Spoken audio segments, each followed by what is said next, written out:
حضرت ثوبان رضی اللہ تعالیٰ عنہ فرماتے ہیں، وہ کہتے ہیں کہ اللہ کے رسول صلی اللہ علیہ وسلم نے فرمایا لَأَعْلَمَنَّ أَقْوَامًا مِّنْ أُمَّتِي يَأْتُونَ يَوْمَ الْقِيَامَةِ بِحَسَنَاتٍ أَمْثَالِ جِبَالِ تِهَامَةَ بَيْضَاء۔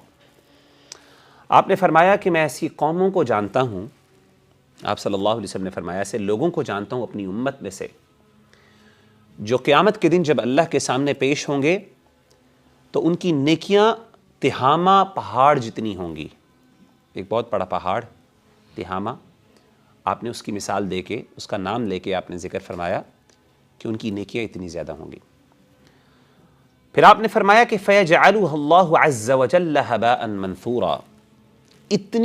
اتنی زیادہ نیکیاں، پہاڑ جیسی نیکیوں کو اللہ تعالیٰ جس طرح غبار کو اڑا کے ختم کر دیا جاتا ہے، مٹی کو اڑا کے پھونک مار کے اڑا دیا جاتا ہے، اس طریقے سے اللہ اس کی نیکیوں کو اڑا دیں گے۔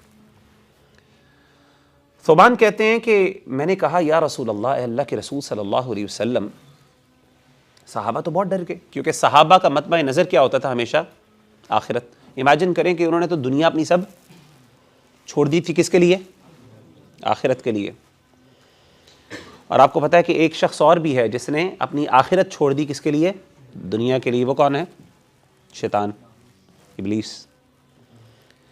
تو ان دونوں کے پرفارمنس کے اندر آپ کو ہمیشہ ایکسیلنس نظر آئے گی۔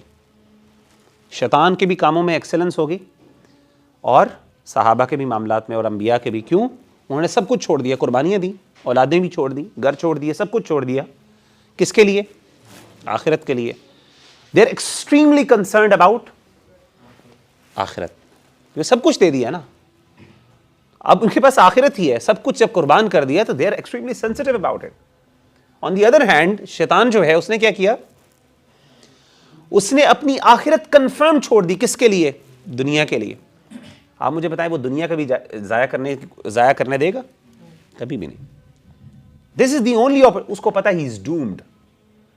تو یہ کیسے ہو سکتا ہے وہ ناکام ہو جائے اس میں؟ اسی لیے تو اس نے قسمیں کھائی تھی اللہ سے۔ اس نے کہا تھا کہ میں تیری مخلوق کو جہنم میں ناشکرہ بنا دوں گا اور جہنم میں لے کے جاؤں۔ حضرت ثوبان نے فرمایا یا رسول اللہ صفہم لنا، اللہ کے رسول ہمیں ذرا بتائیے ان لوگوں کے بارے میں، ان کی ذرا نشانیاں بتا دیں، ان کی کیریکٹرسٹکس بتا دیں۔ اللہ نکون منہم ونحن لا نعلم، کہیں ایسا نہ ہو کہ غلطی سے ہم ان لوگوں میں شامل ہو جائے، ہمیں پتہ ہی نہ چلے، ہمارے اندر بھی وہ باتیں ہوں، خصلتیں ہوں۔ آپ نے فرمایا اما انہم اخوانکم ومن جلدتکم ویأخذون من اللیل کما تأخذون، آپ نے فرمایا وہ تمہارے بھائی ہیں، تمہارے جیسے مسلمان۔ اور آپ نے یہ بھی فرمایا کہ وہ راتوں کو کبھی کبھی عبادت بھی کر لیا کریں گے۔ سبحان اللہ، آپ امیجن کریں ذرا، یعنی وہ راتوں کو اٹھنے والے لوگ بھی ہوں گے، یہ نہیں کہ صرف وہ نمازیں نہیں پڑھتے ہوں گے، نہیں، نمازیں کیا، راتوں کو قیام کرنے والے بھی کچھ ہوں گے ان میں سے۔ اور آپ نے فرمایا لیکن ان کی اصل بات کیا ہے؟ اصل ان کا گناہ اور جرم یہ ہے اذا خلوا بمحارم اللہ انتہکوہا، جب وہ اکیلے ہوتے ہیں تو پھر اللہ کی جو حدود ہوتی ہیں ان کو پامال کر دیتے ہیں، اللہ کی جو باؤنڈریز ہوتی ہیں ان کو کراس کرتے ہیں، ان کو وائلیٹ کرتے ہیں۔ یہ ان کا سب سے بڑا گناہ ہوگا۔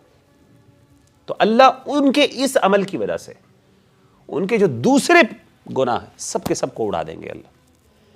تو کچھ ایسے اللہ معاف کرے گناہ ہوتے ہیں، کچھ ایسے گناہ ہوتے ہیں جو انسان کی بڑی بڑی نیکیوں کو ضائع کر دیتے ہیں۔ ان میں کچھ ایسے گناہ ہیں جو کنسسٹنٹلی انسان اکیلے میں کرتا ہے اور انسان کو اس پہ شرمندگی نہیں ہوتی، وہ ان کو چھوڑنے کی کوشش بھی نہیں کرتا۔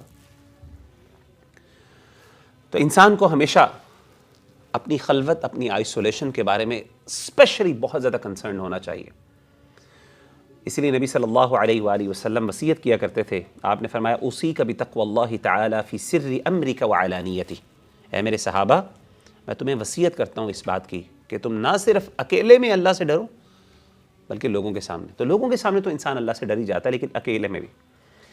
اور امام احمد رحمہ اللہ تعالی عنہ اشعار پڑھا کرتے تھے، وہ کہتے تھے اذا ما خلوت الدہر یوما فلا تقل خلوت ولكن قل علی رقیب، وہ کہتے جب بھی تم اکیلے ہو نا تو کبھی یہ نہ کہا کرو کہ میں اکیلا ہوں، بلکہ کہا کرو میرے اوپر ایک بہت بڑا نگران موجود ہے۔ کون؟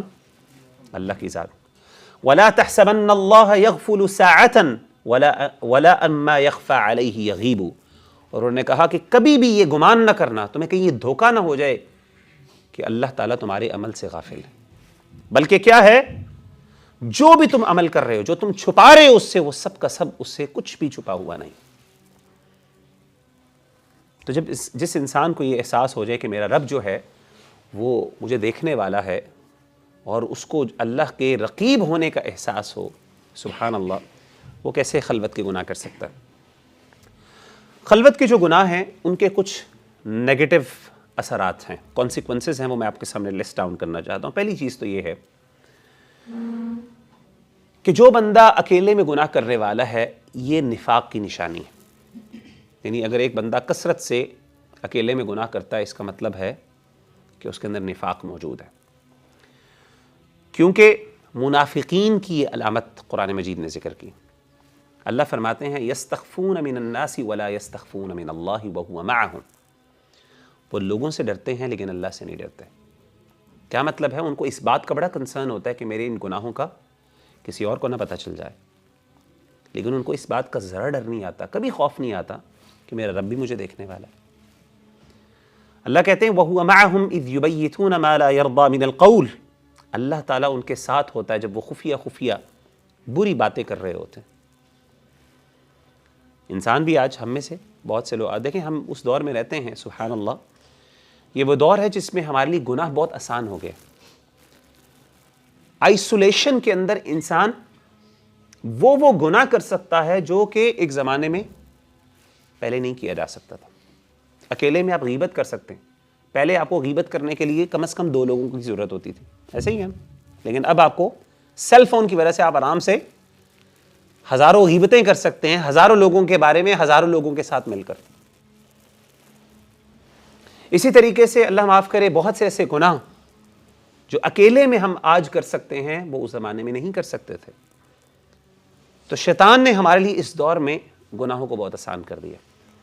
جب اکیلے میں آپ ہوں اور کوئی ایسی بات، اور آپ نے، اللہ نے فرمایا کہ وَهُوَ مَعَهُمْ إِذْ يُبَيِّتُونَ مَا لَا يَرْضَى مِنَ الْقَوْلِ، اللہ رات کو ان کے ساتھ ہوتا ہے جب وہ ایسی باتیں کر رہے ہوتے ہیں جو اللہ کو ناپسند، غیر محرم کے ساتھ باتیں کی جا رہی ہوتی ہیں، اکیلے میں بڑے آرام سے باتیں کی جا رہی ہوتی ہیں، بڑے جسٹیفیکیشنز اور ایکسکیوزز ہوتے ہیں ہمارے پاس کرنے کے لیے، اور اللہ معاف کرے گندی باتیں بھی تو بہت زیادہ ہے، بہت کامن، اللہ معاف کرے۔ اللہ کہتے ہیں وہ اللہ تمہارے ساتھ ہوتا ہے، اس ٹائم تمہارے رب کی نظر تمہیں دیکھ رہی ہوتی ہے، تمہاری ایک ایک ایکشن، تمہارا ایک ایک فنگر پرنٹ جو تم کر رہے ہو تمہارے موبائل پہ لگ رہا ہے، ایک ایک چیز اللہ کے ریکارڈ میں آ رہی ہوتی ہے۔ نہ صرف اللہ بلکہ اللہ کے فرشتے بھی دیکھ رہے ہوتے ہیں۔ امیجن کریں کہ اللہ ان پردوں کو ریموو کر دے، فرشتے آپ کے سامنے بیٹھے ہوئے ہیں، اچانک آپ کسی گناہ کو کر رہے ہیں اکیلے میں، اور اچانک وہ پردے جو ہیں غیب کے اٹھ جائیں اور آپ کے سامنے کرامن کاتبین بیٹھے ہوئے آپ کی ایک ایک نظر کو دیکھ رہے ہیں اور لکھ رہے ہیں، اور اللہ اپنا پردہ ہٹا دے اور آپ کے سامنے، آپ کے رب سامنے آ جائے کہ وہ تمہیں دیکھ رہا ہے اور آپ یہ گناہ کر رہے ہو۔ امیجن کریں، ہمارا بلیف ہے نا کہ وہ دیکھ رہا ہے ہمیں، صرف مطلب یہ کہ پردہ ہے، ہم دیکھ نہیں سکتے، ایسا ہے کہ نہیں؟ آپ کو پتہ ہے حضرت آدم علیہ السلام جب ان سے گناہ ہوا نا تو انہوں نے ایک طرف بھاگنا شروع کر دیا، انہوں نے بھاگنا شروع کر دیا، تو اللہ تعالیٰ نے کہا ہے آدم تم سے غلطی ہوئی، کدھر بھاگ کے جا رہے ہو؟ تم سے اور حوا سے جو غلطی ہوئی کدھر بھاگ کے جا رہے ہو؟ تو آپ نے فرمایا کہ استحییت منک یا رب، اے اللہ مجھے آپ سے حیا اور شرم آ گئی، جب مجھ سے یہ غلطی اور گناہ ہوا تو مجھے اتنی شرمندگی ہوئی، میں نے کہا کہ میں اپنا چہرہ کس جگہ چھپاؤں، I just started running، میں بھاگنا شروع کر دیا کہ مجھے کوئی ایسی جگہ مل جائے جہاں پہ میں اپنے آپ کو اللہ سے چھپا سکوں۔ امیجن کریں، سبحان اللہ، میں نے آپ کو بتایا کہ اپنے آپ کو ذرا امیجن کیا کریں کہ آپ گناہ کر رہے ہیں اکیلے میں، آپ کے سامنے فرشتوں کا پردہ اگر اللہ اٹھا دے تو how much bad you will feel, کتنی شرمندگی ہوئی، آپ کو لگے گا، آپ کا دل چاہے گا کہ یہ زمین پھٹ جائے اور میں کسی طریقے سے اس کے اندر دنس جاؤں اور مجھے کوئی دیکھنے والا نہ ہو، اتنی شرمندگی ہوتی۔ اللہ معاف کرے، کوئی دیکھ لے، ہمارا بھائی دیکھ لے، مثال کے طور پہ آپ کوئی غلط کام کر رہے ہیں اور اچانک آپ کا بھائی آ جائے، آپ کی والدہ آ جائے، کئی دن تک وہ تکلیف انسان کے ذہن سے نہیں جاتی، وہ شرمندگی، ندامت نہیں جاتی، اور پھر وہ رب العالمین سبحان اللہ، اس کی امیجن کریں کہ جب وہ دیکھ لے آپ کو، اور وہ دیکھ رہا ہے، سبحان اللہ۔